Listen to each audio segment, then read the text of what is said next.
విచిత్రం ఏంటంటే ఈ కీర్తన యాత్రా కీర్తనల్లో మొదటిది 120వ కీర్తన. 120వ కీర్తన యొక్క ఆరంభం ఎలాగుంది చూస్తే, బైబిల్ చూడగలిగిన వాళ్ళు మీకు ఇష్టమైతే ఈ మాటలు చూడండి. 120వ కీర్తన మొదటి వచనం, సామ్ 120 verse 1. నా శ్రమలో యెహోవాకు నేను మొరపెట్టితిని. చాలండి, చాలక. ఇప్పుడు ఆఖరి కీర్తన ఏంటంటే 134వ కీర్తన ఆఖరి వచనం, భూమి ఆకాశం సృజించిన యెహోవా. మీకు ఎవరికైనా బైబిల్ కొద్దిగా పరిచయం ఉండి నేర్చుకోవాలని ఆశ ఉన్న వారికి ఈ రెండు కీర్తనలకు ఉన్న భావ సారూప్యత, ప్యారలలిజం అండ్ కంపారిజం తేడాలు ఇట్టే మీరు గమనించవచ్చు. ఆరంభం ఎలాగుంది? శ్రమతో ఉంది. ముగింపు ఎలాగుంది? ఆశీర్వాదముతో ఉంది. ఆరంభం ఎలాగుంది? ప్రార్థనతో ఉంది. ముగింపు ఎలాగుంది? స్తుతితో ఉంది. ఆరంభం ఎలాగుంది? సమాధానముతో ఉంది. ముగింపు ఎలాగుంది? సేవతో ఉంది. ఆరంభము ఎలాగుంది? అబద్ధములాడువారు, చెడ్డ మాటలు పలుకువారు, కీడు చేయవారు, మోసగానులతో నింపబడింది. అంతం ఎలాగుంది? యెహోవాను సేవించువారు, రాత్రులు ఆయన సన్నిధిని నిల్చుండేవారు, ఆయనను స్తుతించిన వారితో ముగించబడుతూ వచ్చింది. ఈ రెండు ఇలాగ మనం ఆలోచించినప్పుడు వారు కొండకి వెళ్ళేటప్పుడు ఎలా కనిపిస్తుంది? శ్రమ, బాధ, వేదన, అసూయపడేవారు, మోసపడేవారు, అబద్ధాలు ఆడేవారు, కొండలు చెప్పేవాళ్ళు, సమాధానం లేనివారు, ఇవన్నీ వాళ్ళకి కనిపిస్తున్నారు. వారు పండగ ఆచరించి కొండ దిగి వచ్చేటప్పటికే సీన్ పూర్తిగా మారింది. ఎంత మారిందంటే 180 degrees మారింది. ఇప్పుడు శ్రమ లేదు, ఆశీర్వాదం వచ్చింది. ఇప్పుడు బాధ లేదు, సంతోషం వచ్చింది. ఇప్పుడు ప్రార్థన లేదు, స్తుతి వచ్చింది. ఇప్పుడు అబద్ధములాడేవారు, కళ్ళలాడేవారు కనపడట్లేదు. యెహోవాను స్తుతించువారు పరిచారకులు వచ్చినారు. This is what the cross brings in our lives. సిలువ మన జీవితంలో తీసుకుని వచ్చే ఆధ్యాత్మిక పరివర్తన ఇదే. ఏంటి ఆ పరివర్తన అనంటే, పాత నిబంధనలో కొండ మీదకి వెళ్ళిన తర్వాత ఈ 3 పండుగలు చెప్పాను కదా, పస్కా, పర్ణశాలల పండగ, పెంతెకోస్తు పండగ అని. ఇవి ఆచరించి వచ్చిన తర్వాత వారు దిగి గ్రామాలకు, వాళ్ళ స్థలాలకు వెళుతుంటే వారి జీవితంలో ఇంత ఆధ్యాత్మికమైన సంచలనాత్మకమైన మార్పు చోటు చేసుకునింది. కారణం ఏంటి? పండుగల? కారణం ఏంటి? మనుషుల? కారణం ఏంటంటే ఆ పండుగకు ఆద్యుడైన వాడు, ఆయన పేరే యేసు. కొత్త నిబంధనలో మన పండగ, మన పస్కా పండుగ యేసే, మన పర్ణశాలల పండుగ యేసే, మన పెంతెకోస్తు పండుగ యేసే. ఆయనే మన పస్కా బలి పశువు. వారు ఆ సీయోను కొండ దగ్గరికి వచ్చినప్పుడే ఇంత జీవితం మార్చబడితే, మనం కల్వరి కొండ మీద వ్రేలాడదీయబడిన యేసు దగ్గరికి వచ్చిన తర్వాత ఇంకా సమూలంగా మన ఆధ్యాత్మిక జీవితంలో పురికొల్పు, సందేశనాత్మకమైన పరివర్తన, సవాలుతో కూడిన క్రైస్తవ జీవితం, ఇవన్నీ మనల్ని ఆవరించుట. దీనిని బట్టి పరిపాటి అనే సత్యము మనకు అర్థమవుతూ ఉంది. ఇంకా శ్రమలో ఉండి మొరపెడుతుంటే, సమాధానం లేకుండా ఉంటే, అబద్ధమాడువారు, మోసం చేయవారు, అలాగే ఇబ్బందులు కలిగించే వారి ద్వారా పరిగెత్తే పరిస్థితిలో పరదేశులో ఉంటే, జీవితము యేసు ప్రభు యొక్క శిలువ ద్వారా మార్చబడుతుంది. వారే ఇప్పుడు ఎలాగ మార్చబడ్డారంటే, యెహోవా సేవకులయ్యారు, మందిరంలో కనపడేవారయ్యారు, యెహోవాను సన్నతించేవారయ్యారు, పరిశుద్ధ స్థలంలో కనపడేవారయ్యారు, యెహోవాను జ్ఞాపకం చేసుకునేవారయ్యారు. ఇప్పుడు వారు ఆశీర్వదించబడిన ప్రజలయ్యారు. దేవుడు ఇలాగ మార్చాలని కోరుతున్నాడు. పాత నిబంధనలో యాత్ర ఇంత అమోఘమైన ముగింపులోనికి వస్తే, కొత్త నిబంధనలోని యాత్ర, పరలోకం వైపు పరుగులు తీస్తున్న ఈ యాత్ర ఇంకెంత అమోఘం వైపుకి రావాలని దేవుడు కోరుతున్నాడు. ఈ వాక్యం ఇచ్చే మనకు తెలియచేస్తుంది. యెహోవా సియోన్లో నుండి నిన్ను ఆశీర్వదించును గాక. ఇక్కడ ఏకవచనం రాయబడతా వచ్చింది.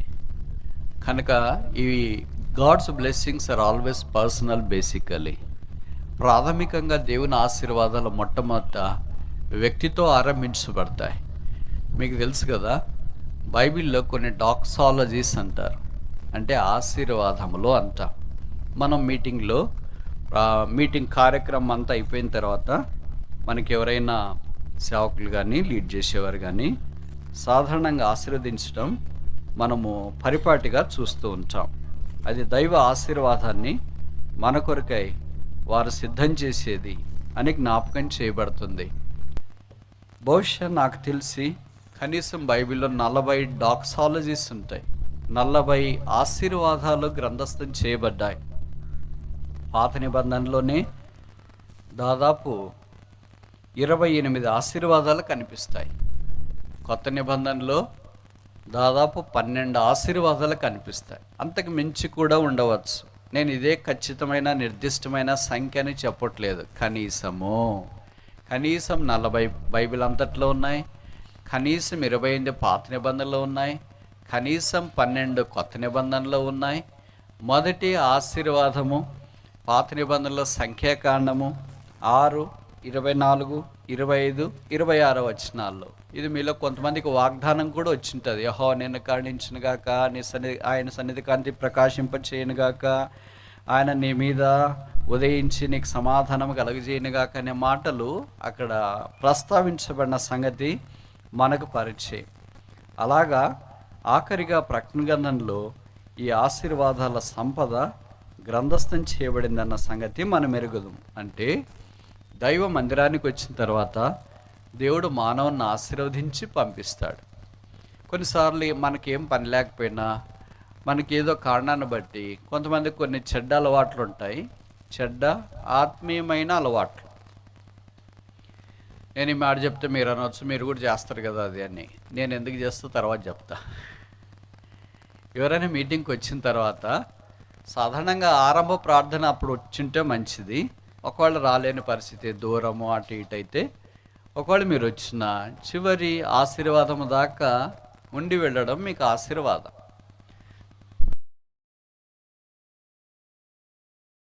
మీలో చాలామంది మీటింగ్లకు వస్తారు, అంటే ఇక్కడే కదా, ఎక్కడైనా మీరు మందిరాల్లో కానీ ఎక్కడైనా వస్తారు కదా. అయినా ఆశీర్వదించబడకుండా ఉండటానికి చాలా కారణాలు ఉండొచ్చు. దాంట్లో ఒక కారణం ఏంటంటే మీరు చివరి ఆశీర్వాదం దాకా ఉండట్లేదేమో. నేను ఈ మాట అంటే మీరు అనొచ్చు, ఆశీర్వదించే వాళ్ళ సంగతి మాకు బాగా తెలుసు బ్రదర్, వాళ్ళు కూడా మింట అయిపోయి అనవచ్చు. నిజమే, ఆశీర్వదించే వారి సంగతి బాగా తెలుసు, వాళ్ళకు కూడా మాట అయిపోయి సామాన్యమైన వాళ్ళే ఉండొచ్చు. కానీ వాళ్ళ నోట్లో నుండి బయలుదేరే మాట వాళ్ళది కాదు. వాళ్ళేం దాన్ని కొనలేదు, వాళ్ళేం దాన్ని పేటెంట్ కాదు, వాళ్ళేం దాన్ని రాయలేరు, వాళ్ళేం దాన్ని కవులు కాదు. వారు బైబిల్లో మాట తీసుకునే ప్రజలకు చెప్తున్నారు. తండ్రి అయిన దేవుని ప్రేమ, ప్రభువైన యేసుక్రీస్తు వారి కృప, పరిశుద్ధాత్మ దేవుని సహవాసము చేరి వచ్చిన మనందరికీ సదాకాలము. అంటే నేను ముగించినాను అనుకోవద్దండి. అలాగే బైబిల్లో మాటలే తీసుకుని వాళ్ళు ఆశీర్వదిస్తారు కదా. కనుక మనం అది నిరాకరిస్తున్నామంటే అర్థం ఏంటి? బైబిల్ మాటని నిరాకరిస్తున్నామని అర్థం. వాళ్ళ నోట్లో శక్తి లేకపోవచ్చు, వారి జీవితంలో శక్తి లేకపోవచ్చు, వారి చేతుల్లో శక్తి లేకపోవచ్చు, వారి కార్యంలో శక్తి లేకపోవచ్చు, కానీ వారు మాట్లాడే మాట, ఆ బైబిల్ మాటలో శక్తి ఉంది. కనుక కొత్త సంవత్సరంలో కొన్ని ఈ మంచి తీర్మానాలు చేసుకుని ఆ ప్రకారం జీవించాలని అనుకుని ఉంటారు కదా ఎవరైనా. అలాంటి వాళ్ళ కొరకు చెప్తున్నాను. ఇంకొకసారి ఎప్పుడైనా మీరు మీటింగ్లకు వెళ్ళినప్పుడు చివరి ఆశీర్వాద ప్రార్థన దాకా ఉండటానికి ప్రయత్నించేయండి. ఇప్పుడు నన్ను కూడా అంటారు కదా, మీరు కూడా ఉండరు కదా, వెళ్ళిపోతారు అని. నేను వెళ్ళిపోవటానికి చాలా కారణాలు ఉన్నాయి. అట్లనే నేనేం ఆశీర్వాదం మిస్ గాను. నేను ఎక్కడ దూరంగా ఉన్నా, నాకు ఇచ్చిన గదిలో ఉన్నా, నేను ఆ ప్రార్థన ఏకీభవిస్తుంటా, వారి ఆశీర్వాదం కూడా స్వీకరిస్తా. నేను మధ్యలో లేదా చివరిలో వెళ్ళిపోవటానికి కారణం ఏంటంటే, అయిపోయిన తర్వాత మరి అందరూ వస్తే కొద్దిగా ఇబ్బంది అవుతుంది కదా అనే ఇన్కన్వీనియన్స్ని తగ్గించడానికి లేదా తీసేయటానికి ఆ చివరిలో వెళ్ళిపోతూ ఉంటాం. అంతే తప్ప ఉండకూడదనేం కాదు. అంతసేపు ఉన్నవాళ్ళం ఆ 10 నిమిషాలు 5 నిమిషాలు ఉండలేమా? ఉంటాం. కానీ ఉన్న తర్వాత ప్రజలకు ఇబ్బంది కలగకుండా ఉండటానికి కొరకు మాత్రమే ఆ నిష్క్రమణ. ఇప్పుడు మీలో కొంతమందికి అర్థమైండొచ్చు. అయినా మీరు ఏమనుకున్నా అది మీ ఇష్టం. ఎందుకంటే అనుకునే వాళ్ళని మనం ఆపలేము, అనుకోవద్దని చెప్పలేము. ఎందుకంటే వాళ్ళకి చాలా స్వేచ్ఛ ఉంటుంది. ఇది ప్రజాస్వామ్య దేశం. నోరు ఉంటుంది, నాలుక వాళ్ళదే, నోరు వారిదే, మాట్లాడేది వారిదే. కనుక మీరు ఏమైనా అనుకోవచ్చు. బట్ వాస్తవం విషయం ఏంటంటే దైవ సాన్నిధ్యంలోనికి మనం వచ్చిన తర్వాత దేవుని ఆశీర్వాదం ద్వారా నింపబడి బయటికి వెళ్ళుట 128వ కీర్తనలో ఒక భాగం. సియోన్లో నుండి యెహోవా నిన్ను ఆశీర్వదించును గాక. సియోన్లో ఏమున్నాయి? ఈ మొదటి సెషన్లో సియోనుకు సంబంధించిన ఒక 5 ప్రాముఖ్యమైన విషయాలు కీర్తనలను ఆధారం చేసుకునే మనం చూడటానికి ప్రయత్నం చేస్తాం. కీర్తన గ్రంథం నుండి అటు ఇటు బయటికి వెళ్ళటానికి ఇప్పుడు మనం ప్రయత్నం చేయట్లేదు. ఎందుకంటే అసలు సియోన్ అనేది చాలా పెద్ద పదము, అదొక విషయము. కనుక బైబిల్లో రాయబడిన సియోనుకు సంబంధించిన రెఫరెన్స్లన్నీ మనం చూడడం సమయ అద్దుబాటును బట్టి వల్ల పడదు. అందుకనే కీర్తనలు గ్రంథం మీద మాత్రమే మన దృష్టి ఉంచడానికి ప్రయత్నం చేస్తాం. మొదట సియోను ద్వారా దేవుడు మన కొరకై సిద్ధం చేసింది, లేదా సియోనుతో కొన్ని అనుసంధానం చేసినాడు, లింక్డ్ విత్ జయోన్. ఎందుకు అలాగ అనుసంధానం చేశాడు? వాటి ప్రత్యేకత ఏంటి, వాటి విశిష్టత ఏంటి అనేది ఇక్కడ వాక్యంలో కనీసం ఒక 5 విషయాలు మనం పరిగెరుకోవటానికి ప్రయత్నం చేస్తాం. మొదటిది 149వ కీర్తన 5వ వచనం, 2వ వచనం. Psalm 149 verse 2. ఇశ్రాయేలీయులు తమను సృష్టించిన వానిని బట్టి సంతోషించుదురుగాక. సియోను జనులు తమ రాజును బట్టి ఆనందించుదురుగాక. The people of Zion. మొదటిది మనకు తెలుగులో సియోను జనులు అని రాశారు, ఇంగ్లీష్లో ద చిల్డ్రన్ ఆఫ్ జయోన్ అని రాశారు, అంటే సియోను పిల్లలు అని రాశారు. కనుక మొదటి సంగతి ఏంటంటే సియోను జనము, the people of Zion, the children of Zion. సియోను యొక్క జనులు. సియోను అనే మాట బైబిల్లో 160 సార్లకు పైబడే వ్రాయబడింది, మోర్ దెన్ 160 times. మొదట సియోన్ అనే పదం కూడా మనకు పర్వతం దగ్గరే తారసపడుతుంది. ద్వితీయోపదేశ కాండం, డ్యూట్రానమీ,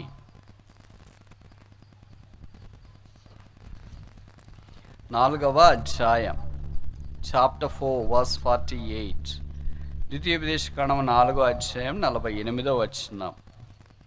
మోషేయు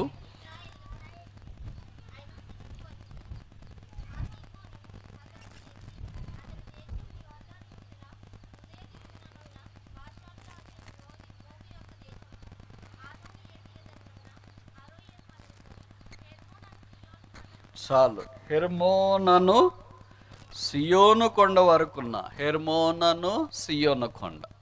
బైబిల్లో నాకు తెలిసి సియోన్ అనే మాట మొదటి ఇక్కడే ప్రస్తావించబడింది అనుకుంటా. ఇది దాదాపు 160 సార్లు పై చిలుక సియోన్ అనే మాట వ్రాయబడుతూ వచ్చింది. ఆఖరిగా 14వ అధ్యాయం ప్రకటన గ్రంథం, రెవల్యూషన్ చాప్టర్ 14 verse 1. మరియు నేను చూడగా ఇదిగో ఆ గొర్రెపిల్ల సియోను పర్వతం మీద నిలువబడి ఉండెను. చాలండి. What a classic description of the lamb is this. ఈ గొర్రెపిల్ల యొక్క అందమైన వివరణ ఎంత చక్కగా చెప్పబడుతూ వచ్చింది చూడండి. కనుక సియోను కొండ మొదట ఇశ్రాయేలీయుల యొక్క స్వాస్థ్యాన్ని గురించి మాట్లాడుతుంది. వారు స్వాధీనపరచుకునే స్థలాలు, ద ప్లేసెస్ ఆఫ్ ఇజ్రాయెల్. ఇక్కడ ఆఖరిగా ద పర్సన్ ఆఫ్ ఇజ్రాయెల్. ప్రకటన గ్రంథం 14:1 గొర్రెపిల్లగా యేసు ప్రభు కనిపిస్తున్నాడు. ఆయన పర్వతం మీద నిలువబడి ఉన్నాడు, కొండ కింద కాదు, కొండ మీద ఉన్నాడు.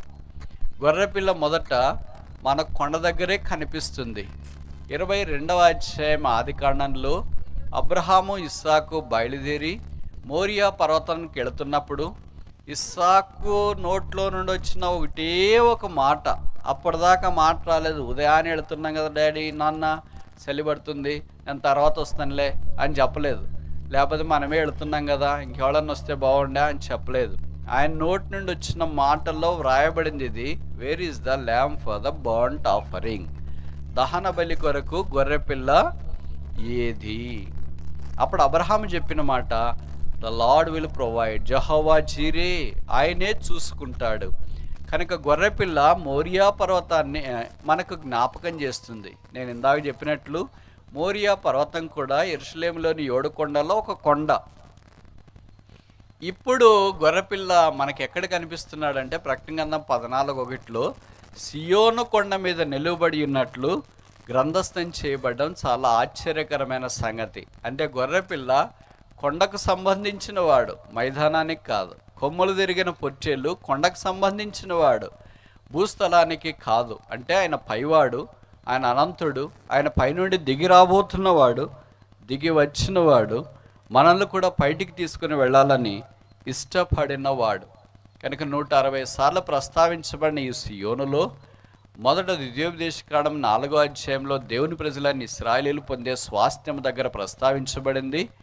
ఆ తర్వాత ప్రకటన గ్రంథం 14వ అధ్యాయంలో గొర్రెపిల్ల యొక్క ఉన్నత స్థానమైన ఆ సియోను పర్వతము మన జ్ఞాపకం చేస్తున్న సందర్భంలో అది ప్రస్తావించబడినట్లు మనం ఎరుగుదాం.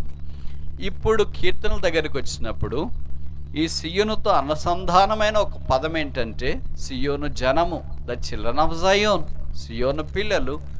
ఇక్కడ పిల్లలు ఎవరు సియోను పిల్లలు అయ్యారు? ఎవరు సియోను దగ్గరికి వచ్చినారు? ఎవరు సియోను కొండ మీద ఉన్న గొర్రెపిల్ల దగ్గరికి వచ్చినారు?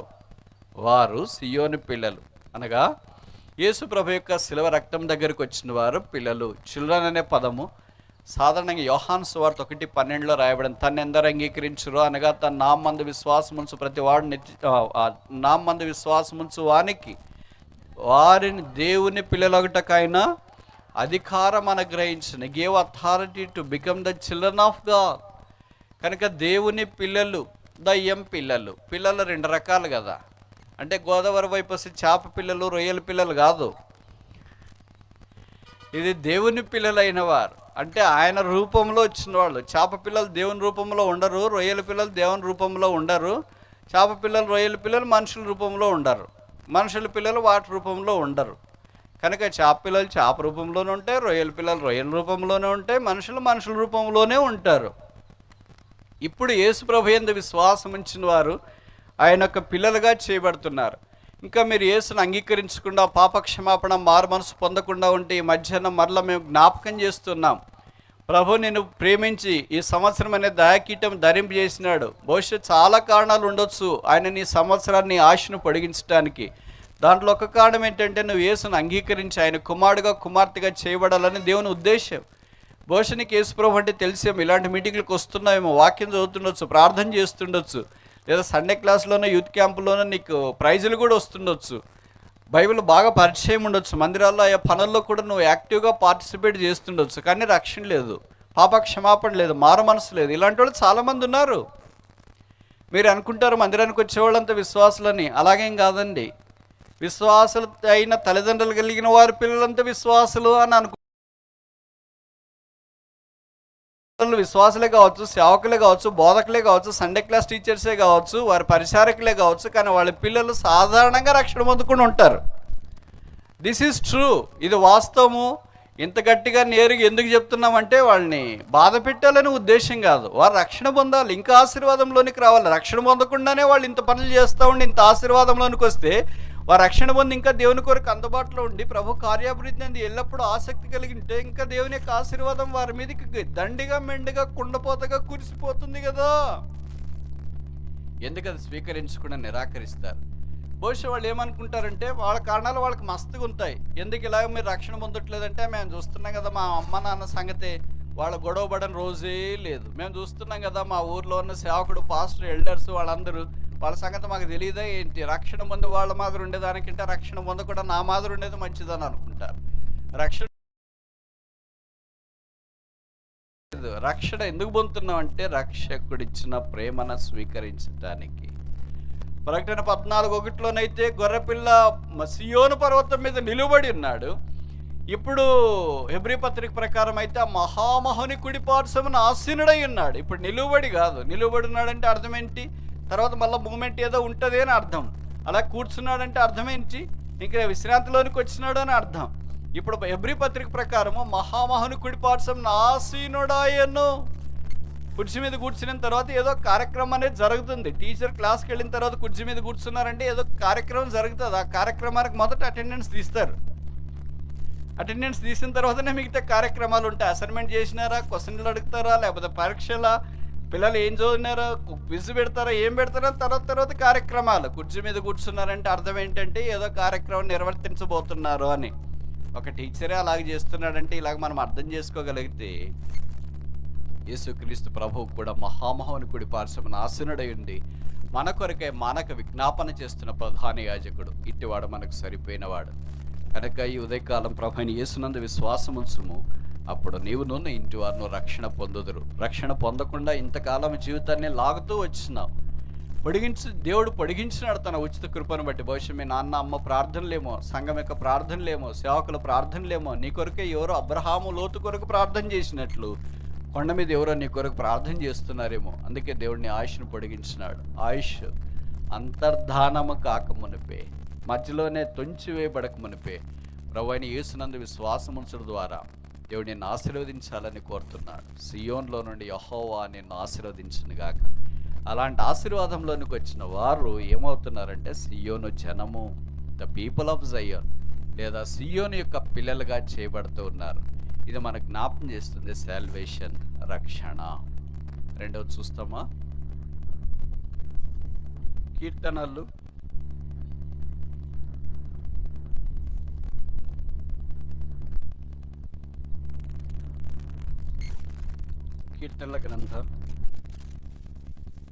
87:2. Psalm 87 verse 2.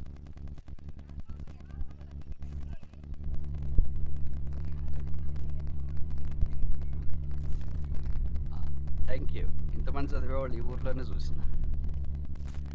వేరే ఊర్లో ఏంటి చదవండి అని అలా ఇంక వాళ్ళు చదవలేకపోతారు, ఎందుకంటే టిఫిన్ చేసి వచ్చింటారు కదా. అందుకే నేనే చదువుతుంటాను, నా దగ్గర మైక్ ఉంటుంది కనుక. Psalm 87 verse 2, 87వ కీర్తన 2వ వచనము. యాకోబు నివాసములన్నింటికంటే సియోను గుమ్మములు యెహోవాకు ప్రేమ. గేట్స్ ఆఫ్ జయోన్, సియోను గుమ్మములు. ఈ సియోను గుమ్మములు జ్ఞాపం చేసే సంగతి ఏంటంటే సెపరేషన్. గుమ్మం ఎందుకు పెడతాం? మొదటి పాయింట్, వాళ్ళ ఇంటికి మా ఇంటికి ఇదే సెపరేషను అని అర్థం. రోడ్డుకి మా ఇంటికి ఇదే సెపరేషన్ అని అర్థం. ఇక్కడ మనం వచ్చే దగ్గర గేట్ పెట్టినారు కదా, దానికి రాసినారు this is the Lord's gate. యెహోవా గుమ్మం. గుమ్మాలు బైబిల్లో కనీసం మనకు 5 రకాలుగా కనిపిస్తాయి. మొదటి యెహోవా గుమ్మం 118వ కీర్తన 20వ వచనం. రెండవది అంటే ఇంగ్లీష్ బైబిల్ ప్రకారం నేను చెప్తున్నా, పరలోకపు గుమ్మము 28వ అధ్యాయము ఆది కాండంలో యాకోబు బేతేల్ దగ్గర ఉన్నప్పుడు తెలుగులోనేమో పరలోకపు గవిని అని రాశారు, ఇంగ్లీష్లో ఏం రాశారంటే this is the gate of haven. అది పరలోకపు గుమ్మము.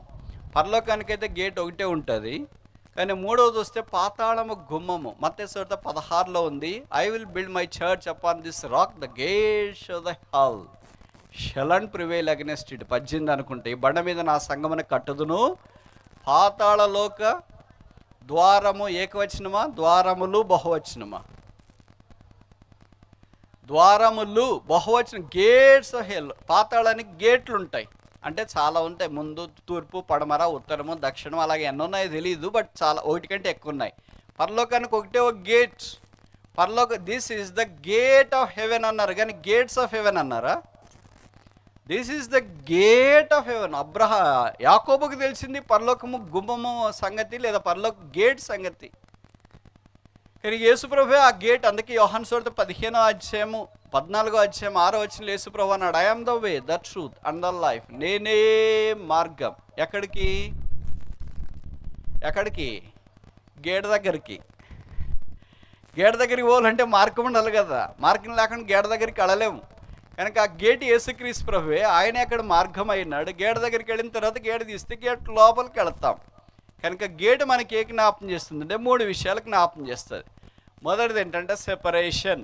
మీకి మాకి, రోడ్డుకి ఈ స్థలానికి, మీ స్థలానికి మా స్థలానికి, ఇది దాదాపు హద్దు మాదిరి. కాంపౌండ్ వాళ్ళు కట్టిన తర్వాత గేటు పెడతారు. సెపరేషన్, ప్రత్యేకమైన జీవితం. రెండవది స్టేటస్. గేటును బట్టి మనం ఎట్లాంటి స్టేటస్ అని మనం పెట్టుకున్నట్ల గేట్లు పెద్ద పెద్ద విఐపీలు పెట్టుకోరు. విఐపి గేట్లు చూస్తేనే మనకి అబ్బా ఏంటిది మ్యాజెస్టిక్. అసలు గేట్లు చూస్తేనే కళ్ళు తిరిగిపోయేటట్లుంటాయి మనకి. That is also talks about the status. మూడవది ఏంటంటే సేఫ్టీ, భద్రత. బయట ఏదంటే తిరిగే గాడిదలు, కుక్కలు, పాములు అవి ఇవి అన్నీ లోపలికి రాకుండా భద్రత ఉంటుంది. ఎవరన్నా దాడి చేసేవాళ్ళు, దొంగల గింగలు వాళ్ళు కూడా రాకుండా గేట్లు పెట్టింటారు. ఇంకా కొంతమంది గేట్లకు పైన ముళ్ళు పెట్టింటారు. ముఖ్యంగా అసెంబ్లీ, పార్లమెంట్ గేట్లు ఉంటాయి అనుకోండి, దానికి ఎప్పుడు పాయింటెడ్ పెట్టింటారు ఇట్లా రావడం మాదిరి. అంటే ఎవరు ఎక్కినా ఎవరు దూకినా అక్కడే కుచ్చుకునేస్తుంది వాళ్ళకి. కనుక ఈ మూడు విషయాలు గేట్ని జ్ఞాపకం చేస్తాయి. ఇప్పుడు ఎన్ని గేట్లు చూసాం మనము? మొదటి గేట్ ఏంటి? యెహోవా గుమ్మము, గేట్ ఆఫ్ ద లార్డ్. రెండవ గేట్ ఏంటి? గుమ్మం ఏంటి? The gate of the heaven, పరలోక గుమ్మము, దానికి ఒక్కటే. మూడవది ఏంటి?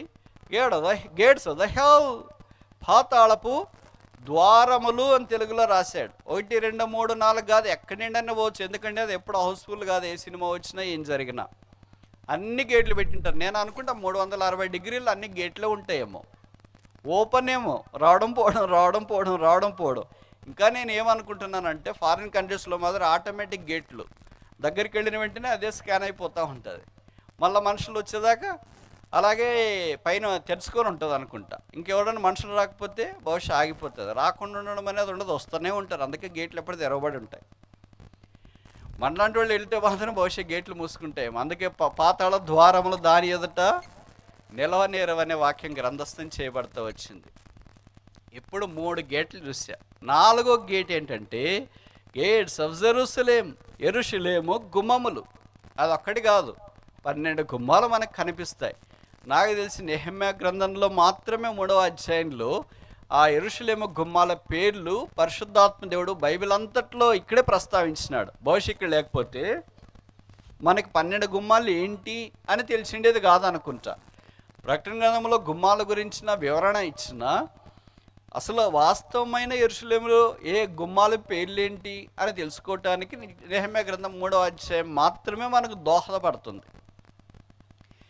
ఇప్పుడు యెరూషలేము గుమ్మాలన్నీ అయిపోయిన తర్వాత 5వది ఆఖరిది సియోను గుమ్మము. ఇంకా ఇంటీరియర్కి వస్తాం. అంటే యెరూషలేము అంటే పెద్దది కదా, ఒక పట్టణం కదా. ఆ పట్టణం అంతా అయిపోయిన తర్వాత ఇప్పుడు ఎక్కడికి వచ్చినామంటే సెంటర్కి వచ్చేసినాం. ఇప్పుడు సియోను గుమ్మములు యెహోవాకి ఏంటవి? ప్రియము అంటే అర్థం ఏంటి? వెరీ గుడ్, చాలా బాగా చెప్పారు. ఇష్టము. ఇంకా 2 పదాలు ఉంటాయి. బడ్జెట్ ప్రవేశపెట్టేటప్పుడు మార్చిలోన న్యూస్లో రాస్తారు ఏమనంటే టీవీ ధర ప్రియమైంది, ఎలక్ట్రానిక్ గూడ్స్ ప్రియమైందంటే ఇష్టమైందనే. బికేమ్ ఎక్స్పెన్సివ్, కాస్ట్లీ అంటే ధర పెరిగింది. అంటే ప్రియం అంటే 2 పదాలు అర్థం చేసుకోవాలి. మొదటిది ఏంటంటే వెరీ డియర్. డియర్ అంటే అర్థం ఏంటి? మీకు అమ్మ, నాన్న, అక్క, తమ్ముడు, కొడుకు ఎలాగుంటారో అది డియర్ అని అర్థం. మనం అందరినీ డియర్ అనము, అంటే చెంపలు పగులుతాయి వేరే వాళ్ళకి అని అంటారు. అందుకే మనం కొంతమందిని డియర్ అని అంటాం. Dear parents, dear son, dear daughter, ప్రియమైన వారు. కొన్నిసార్లు ఏంటంటే ఇంగ్లీష్ భాషలో ఉన్న సౌమ్యతను బట్టి డియర్ సార్ అనే కూడా మనము అంటూ ఉంటాం. కానీ ఇది బయటికి మాత్రం మనం అంటానికి లేదు. బయట లోకల్లో వ్యవహారిక భాషలు చాలామంది అనుకుంటారు అనుకో, ఇది సినిమాలోనో వాళ్ళు వీళ్ళు హౌ ఆర్ యూ డియర్ అంటారు. ఇది వాళ్ళకి చెల్లిపోతుంది, కానీ మనం చెల్లిపోదు. మనకి ఏం లేకపోయినా చెల్లిపోదు. ఇంకేమైనా ఉంటే ఇంక చెల్లుతుందా? కనుక సియోను యేసుప్రభు వారికి ఎలాంటిదంటే డియర్. దీన్ని మీరే అర్థం చేసుకోండి, మీకు ఎట్లా నచ్చితే అట్లా. అంటే ఆయనకి చాలా ప్రియమైంది, వెరీ బిలవర్డ్. పరమగీతంలో చెప్పబట్టి నా ప్రియుడు నావాడు, నేను అతని దానను. So gates of the Zion is none other than the Lord's dear, and Lord is the dear of the gates of the Jerusalem. Gates of the Zion అంటే యేసుక్రీస్తు ప్రభు సియోను గుమ్మాలకి, సియోను గుమ్మం యేసుక్రీస్తు ప్రభు వారికి ఎలాగంటే అంత ప్రియమైన అవినాభావ సంబంధంలో ఉండాలని దేవుడు కోరుతున్నాడు. అంటే అర్థం ఏంటంటే రక్షణ పొందడం మాత్రమే కాకుండా ప్రత్యేకమైన జీవితం జీవించే క్రైస్తవుడు, సంఘములో ఉన్న విశ్వాసి, సంఘము యేసు ప్రభువు వారికి ఎలాంటిది? Dear church, dear believer, dear family, dear అక్క, డియర్ అన్న, డియర్ సిస్టర్, డియర్ బ్రదర్. మిగతా వాళ్ళు ఏంటి? రక్షణ పొందినారు కానీ వాళ్ళు ప్రత్యేకమైన జీవితం జీవించట్లేదు. మరి వాళ్ళని ఏమో సంబోధించాలా? బ్రదర్ అండ్ సిస్టర్, అక్క అన్న, తమ్ముడు చెల్లి, అన్న నాయన. They are not dear for the Lord. వారి యెహోవాకు ప్రేమ కాదు. అలాగే రెండోది ఏంటంటే they are expensive people for God. దేవునికి ఎంతో వారు విలువైన వారు. బైబిల్లో రాయబడింది కదా, మీరు విలువ పెట్టి కొనబడిన వారు. Your purchased not by the blood, not by the precious metals like gold and silver.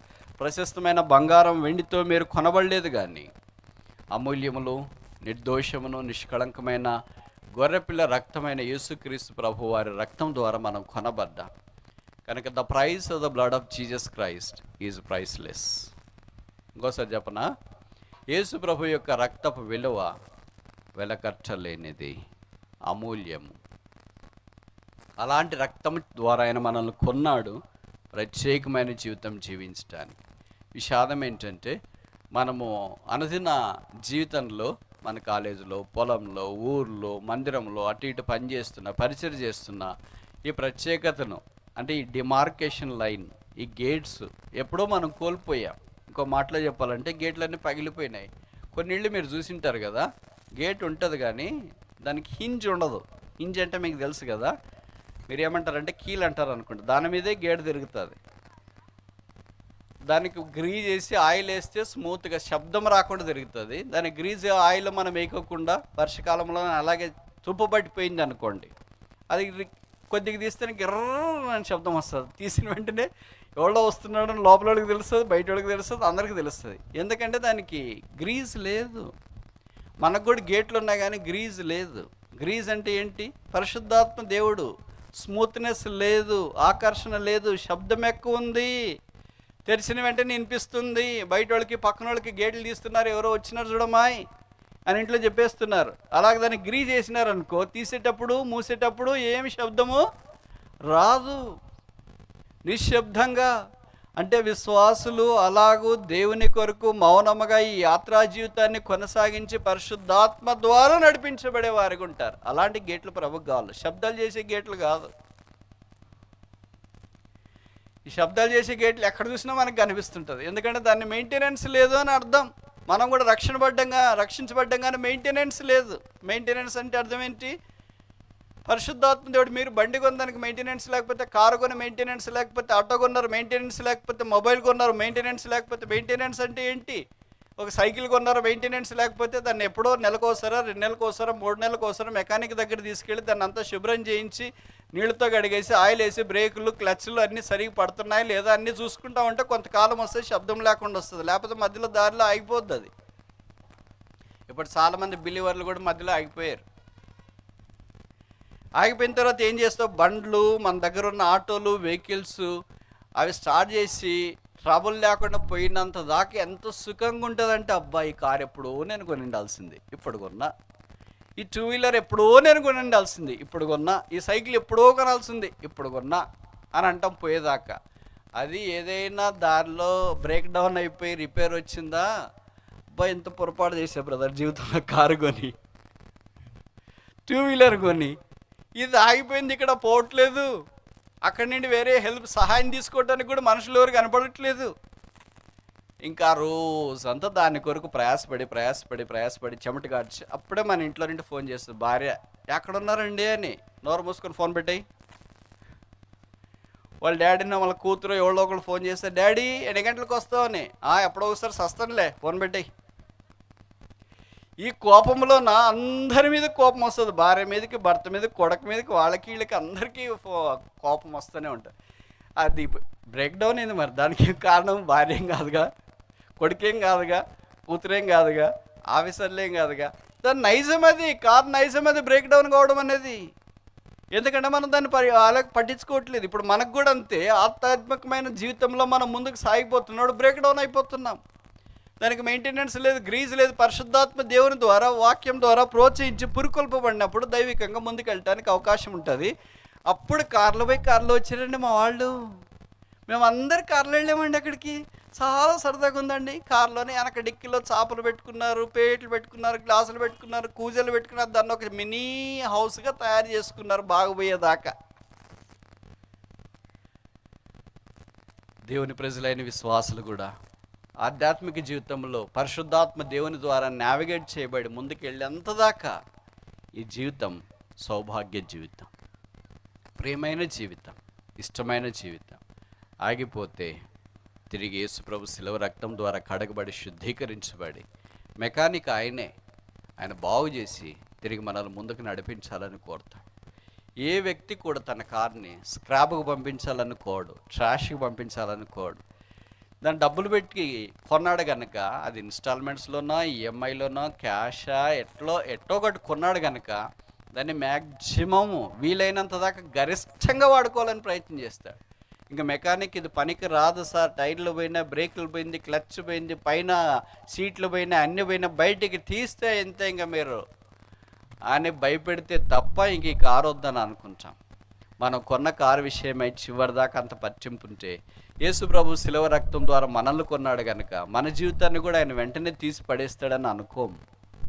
మనల్ని కూడా చివరిదాకా ఆయన పట్టించుకుంటాడు. అందుకని ఆయన అన్నాడు, నేను నిన్ను విడువను, ఎడబాయను. సియోను యొక్క గుమ్మాల్ని ప్రత్యేకమైన జీవితం ద్వారా జీవింపచేసి అలాగ ముందుకు నడిపించాలని దేవుని యొక్క ఆశ. మనం అలాంటి గుమ్మాలుగా ఉంటూ లోకము నుండి ప్రత్యేకించబడి క్రైస్తవుడైన సాక్ష్యం కలిగి క్రీస్తు కొరకు ముందుకు పోవాలని దేవుని ఉద్దేశం. మూడోది చూస్తామా? కీర్తనలు 137:3. Psalm 137:3.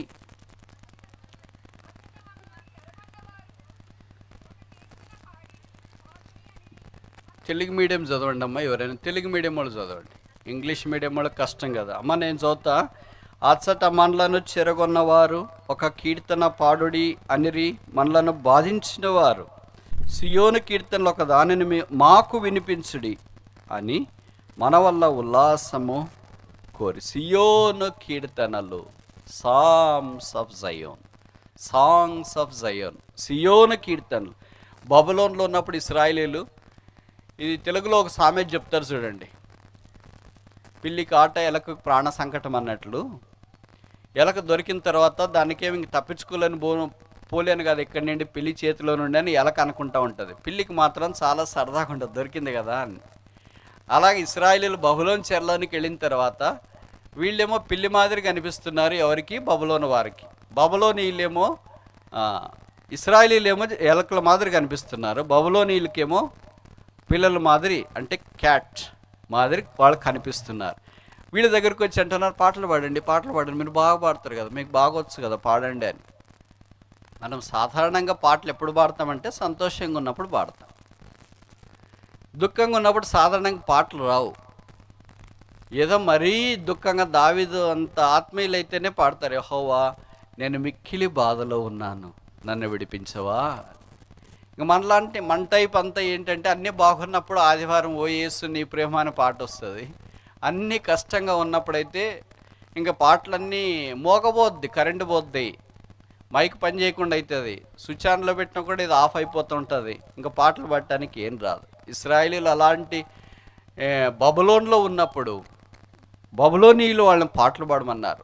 అవే సియోను కీర్తనలు. బాధించువారు, శ్రమ పెట్టువారు అనే పదాలకి రాసినారు కనుక ఈ సియోను కీర్తనలో వాళ్ళ కాంటెక్స్ని ఏం జ్ఞాపం చేస్తున్నాయంటే సఫరింగ్, బాధ, శ్రమ, వేదన, కృంగుదలను మనకు జ్ఞాపకం చేస్తాం. మన జీవితంలో బాధ కలిగినప్పుడు మనం ఎలాగ స్పందిస్తాం? నేను ఈ మాటలు చెప్తుంటే మీరు అనొచ్చు, ఆ పోయి బాధల గురించి ఎందుకు చెప్తారులే బ్రదర్, గత సంవత్సరం అంతా బాధపడేసి ఇప్పుడు ఏదో కొత్త సంవత్సరంలో కాలు పెట్టేసాము, ఇప్పుడైనా ప్రశాంతంగా ఉండండి అండి. ఎప్పుడు మనం ప్రశాంతంగా ఉండాలని మనం కోరుకుంటాం, కానీ కాటికి వెళ్ళేదాకా ఈ బాధలు మనల్ని నీడలా ఎంటాడుతూనే ఉంటాయి. నీడన్న ఇంట్లోకి పోతే ఆగిపోతుందేమో కానీ బాధ ఇంట్లోకి పోతే ఆగిపోదు. ఇంకా కొన్నిసార్లు ఎక్కువైతేనే ఉంటాయి. ఒకసారి దుఃఖము, ఒకసారి నవ్వు. ఇది క్రైస్తవ జీవితం యొక్క సమ్మిళితం. ఎందుకు మనకి ఎక్కువ కలుగుతాయంటే, మనము ఈ లోకాన్ని విడిచిపెట్టిన తర్వాత ఇంక బాధపడము. అంటే నరకం లేదు, పరలోకం ఉంది కదా, సంతోషం ఉంది కదా. యేసుప్రభుని ఎరగని వాళ్ళు అయితే ఈ లోకం విడిచిపెట్టిన తర్వాత వాళ్ళకి నరకం ఉంటుంది కనుక వాళ్ళకి ఇక్కడ తక్కువ జనరల్ కంపార్ట్మెంట్లో చూస్తున్నారు. అక్కడికి వెళ్ళిన తర్వాత ఈ శ్రమ బాధ అధికమవుతుందంట. అందుకే లూకాసు 16వ అధ్యాయంలో ఆ ధనవంతుడు అంటున్నాడు, వేదన పడి కేకలేసి తండ్రి, ఇలాంటి వేదన ఎక్కువైపోతుంది అక్కడికి వెళ్ళిన తర్వాత. అయితే మనమైతే అక్కడ, లాజరు అయితే ఇక్కడ నెమ్మది పొందొచ్చున్నాడు. పరలోకం మనకు నెమ్మది సిద్ధపరుస్తుంది. అందుకే భూమి మీద ఈ కష్టాలు, బాధలు, వేదనలు, అవమానాలు ఇవన్నీ మనకు కలుగుతున్నాయి. ఈ శ్రమల్లో, ఈ బాధల్లో, ఈ ఇబ్బందుల్లో దేవుడే మనల్ని కరుణించి నడిపిస్తున్నాడు. ఒక చిన్న ఉదాహరణ నేను చెప్తా. ఒక వ్యక్తి దగ్గర 3 గ్లాసులు ఉన్నాయి. మీరు ప్లాస్టిక్ గ్లాసులో, గాజు గ్లాసులు ఏదో అనుకోండి. నీళ్ళు తాగడానికి ఇప్పుడు గ్లాస్ ఉంది కదా, ఇలాంటి. వీళ్ళు చాలామందికి ఇది కనిపించదు అనుకోండి, ఎందుకంటే కింద క్లాత్ తెల్లగుంది, ఇది తెల్లగుంది, నీళ్ళు తెల్లగుంది. ఇక్కడ గ్లాస్ ఉందని ఊహించుకోండి. స్టీల్ గ్లాస్ అయితే మీకు కనిపించదు కదా. 3 గ్లాసులు ఉన్నాయి. 3 గ్లాసుల్లోనికి సలసలగాగే వేడి నీళ్ళు పోసినారు, గోదావరి భాషలో చెప్పాలంటే. ఆ 3 గ్లాసుల్లోకి అలాగే వేడి నీళ్ళు పోసి మొదటి గ్లాసులోనికి ఏమంటారు మీరు, పొటాటో, ఆలుగడ్డ, బంగాళదుంపను వేసినారు. రెండవ గ్లాసులోనికి కోడిగుడ్డును వేసినారు, ఎగ్. మూడవ గ్లాసులోనికి కాఫీ గింజలు వేసినారు. 3 గ్లాసుల్లో ఉన్న temperature of the water is same. ఇప్పుడు ఒక్కొక్క గ్లాసులో ఉన్న పదార్థము ఆ నీటి ఉష్ణోగ్రతకు భిన్నంగా స్పందించింది. మొదటి గ్లాసులో ఉన్న బంగాళదుంప మెత్తగా అయిపోయింది, పూరి కర్రీకి రెడీగా ఉంది, మసాలా దోశకు కూడా రెడీగా ఉంది. రెండవ గ్లాసులో ఉన్న కోడిగుడ్డు చూడటానికి అసహ్యంగా ఉంది, తినటానికి పిల్లలు ఆచి నాకు వద్దు అంటున్నారు. ఎందుకంటే దానిపైన ఉన్న గుళ్ళంతా పగిలి మధ్య మధ్యలో తెల్ల సొనంతా ఇట్టా పైకి వచ్చింది, ప్రొజెక్షన్ మాదిరి, సంక్రాంతి ముగ్గు మాదిరి. అందుకనే మనం ఏదైనా తినాలన్నా కూడా ఆకర్షణీయంగా ఉంటేనే తింటాం. అలాగుండి పిల్లలకి తినంటే నాకు వద్దు, నీకు ఎగ్ అంటే చాలా ఇష్టం కదరా, ఇష్టమే, ఇట్లుంటే అస్సలు తినబుద్ది కాదు, నాకు అస్సలు వద్దు, నువ్వే తిను, నాది కూడా. అది అక్రమాకారంగా పగిలిపోయింది, తినటానికి ఆకర్షణీయంగా లేదు, తినబుద్ధి కూడా కావట్లేదు. మూడవది కాఫీ గింజల్లో నుండి అయితే మంచి కాఫీ వాసన, కాఫీ ప్రియులకు శుభవార్త, కాఫీ డే లాంటిది, మంచి సువాసన వెదజల్లుతూ ఉంది. ఇప్పుడు విశ్వాసులు కూడా 3 రకాలుగా ఉంటారు. మొదటి రకం బంగాళదుంప మెత్తగైనట్లు, శ్రమలు వస్తే కొంతమంది మెత్తగా అయిపోతారు. ఎంత మెత్తగా అయిపోతారంటే, ఏమక్క ప్రార్థన చేయండి అన్న ప్రభు తీసుకునేటట్లు. ఒక శ్రమకే ప్రభు తీసుకోవాలా? ఆయన పొందిన శ్రమలతో మన శ్రమలు ఎనదగినవే కాదు కదా. ఆయన అవమానంతో మనది అసలు ఎనదగిందే కాదు కదా. ఆయన బాధతో మనది ఏది ఎనదగిందే కాదు కదా. అసలు ఆయనకి మనకి పోల్చుకోవటానికి ఏమీ లేదు. కానీ ఆయన అలాగనింటే, ప్రభు నన్ను కూడా తీసుకో, ఇక్కడ చాలా శ్రమ పెట్టేస్తున్నారు అందరూ అనింటే, ఇది నాన్న మనకి ఇలాంటి అవకాశం ఉండేది కాదు. ఆయన శిక్ష భరించినాడు, శ్రమను సహించినాడు, సిలువలో మన కొరకై వ్యసనాక్రాంతుడిగా చేయబడి చనిపోయి సమాధి చేయబడి తిరిగి లేచినాడు. మొదటిది. రెండవది, కోడిగుడ్డు వల్ల అయిపోతారు వాళ్ళు. అంటే ఎట్లా మాట్లాడతారో వాళ్ళకే తెలియదు. ఏంటి బ్రదర్ ఇలాగది, ఏం దేవుడు బ్రదర్, అన్నీ మాకే వచ్చినాయి, అన్నీ మేము అసలు భరించలేకపోతే ఇంక అసలు మందికి రాము, బైబిల్ చదువుకోము, ప్రార్థన చేయము, యేసుప్రభుని నమ్ముకుంటే ఏదైనా బాగుంటుంది పరిస్థితి అని వచ్చినాం, కానీ మా పొలాలు పండట్లేదు, పిల్లలు సెటిల్ కావట్లేదు, మాకేమో పంటలు వచ్చినా కూడా దానికేం రేట్ రావట్లేదు, ఎక్కడైనా పోతే మనుషులు పట్టించుకోవట్లేదు, ఏమైనా డబ్బులు అడుగుదామని పోతే అప్పు పుట్టట్లేదు, అసలు బతకాలని అనట్లేదండి, ఎక్కడిదక్కడే జీవితం విచ్ఛిన్నమైపోయిందండి, కుక్కలు చిన్న స్థిరైపోయిందండి, ఇంక ఈ శ్రమలన్నీ మేము భరించలేమండి. మూడో రకం క్రైస్తవులు మీ మాదిరి అనమాట. కాఫీ గింజల వల్లే మంచి పరిమళ వాసన వెదజల్లుతున్న శ్రమ రా నా దగ్గరికి, బాధ రా నా దగ్గరికి, దుఃఖమా రా నా దగ్గరికి, ఆర్థిక ఇబ్బందుల రా నా దగ్గరికి, అనారోగ్యమా రా నా దగ్గరికి, పేదరికమా రా నా దగ్గరికి, ఇంకే శ్రమలు భూమి మీద చెప్తారు అన్నీ నా దగ్గరికి రండి. ఎందుకంటే నాలో ఉన్న పరిమళం బయటకు వస్తుంది. అగ్ని పరీక్ష వలన సువర్ణములోని మలినాలన్నీ బయటకు వచ్చి ఆ సువర్ణము శుద్ధ సువర్ణముగా చేయబడినట్లు దేవుని ప్రజలైన విశ్వాసులు కూడా అలాగ చేయబడటానికి ఇష్టపడేవారే 3వ గ్లాసులో ఉన్న కాఫీ గింజలు లాంటి వాడు. ఇప్పుడు మనలో గ్లాసులోని మొదటి బంగాళాదుంప వలె ఉన్నామా, రెండవది చిదిగిపోయిన కోడిగుడ్డ వలె ఉన్నామా, మూడవది పరిమళ వాసన వెదజల్లే కాఫీ గింజల వలె ఉన్నామా? అసలు మన నైజము ఈ 3 గ్లాసుల్లో లేవా? మనది 4వ గ్లాసు.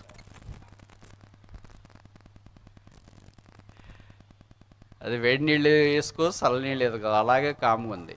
వెచ్చగానైనాను చల్లగానైనాను ఉండగానే నొల్లువెచ్చగా ఉంది. ఎంత గోరువెచ్చని ఉంటే చాలా బజార్. ఇన్ని శ్రమలు అంటే మేము భరించలేము, ఎక్కడ భరిస్తాము, మా వాళ్ళు ఏం కాదు. ఆ యేసుప్రభు అంటే ఆయన దేవుడు కనుక ఆయన భరించేసినాడు, మేము ఎక్కడ భరిస్తామండి?